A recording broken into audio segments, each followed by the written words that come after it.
মানুষকে যত্ন নিলে মানুষ যে কত ভালো হয় আপনি কল্পনাও করতে পারবেন না।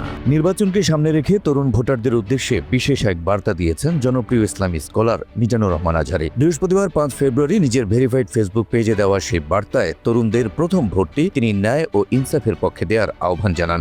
মানুষকে গ্রুমিং করলে, মানুষকে সঠিক তারবিয়া দিলে মানুষ অনন্য হয়ে ওঠে। প্রতিটি মানুষ অনন্য। ফেসবুক পোস্টে আজহারী লিখেছেন, তারুণ্যের প্রথম ভোট ন্যায় ও ইনসাফের পক্ষে হোক। অত্যন্ত সংক্ষেপে দেওয়া এই বার্তা সংক্ষিপ্ত সময়ের মধ্যেই ভাইরাল হয়ে যায়। স্বল্প কথায় তাৎপর্যপূর্ণ এই পোস্টটিতে লাখ লাখ রিয়েকশন ও মন্তব্য জমা পড়ে। অনেকেই তার এই মন্তব্যের জন্য তাকে সাধুবাদ জানান, আবার বিশেষ একটি দলের ইঙ্গিত পেয়ে মৃদু সমালোচনাও করেছেন কেউ কেউ।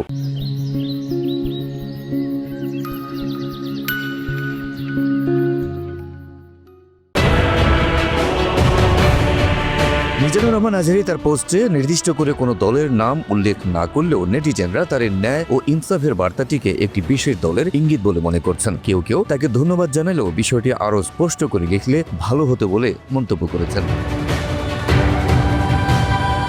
সচেতন মহল বলছেন, ন্যায় ও ইনসাফের পক্ষে ভোট দেওয়ার আহ্বানকে নির্দিষ্ট কোনো দলের মধ্যে আবদ্ধ রাখা ঠিক নয়, কারণ প্রতিটি দলের মধ্যে ন্যায় ও ইনসাফের বিষয়টি কম বেশি রয়েছে। আর প্রতিটি দলই ক্ষমতায় গিয়ে ন্যায় ও ইনসাফ প্রতিষ্ঠা করার কথাই বলছেন। ন্যায় ও ইনসাফের পক্ষে ভোট দিলেই সমাজে ন্যায় বিচার, সাম্য ও সততা প্রতিষ্ঠা পাবে। আর তেমন একটি সমাজ প্রতিষ্ঠায় তরুণদের ভূমিকার গুরুত্ব তুলে ধরতেই এই বার্তা দিয়েছেন আজহারী, এমনটাই মনে করেন তার অনুসারীরা। একটা কথা জীবনের সাথে সেট করে নিতে হবে, আমি জিতি নয় শিখি।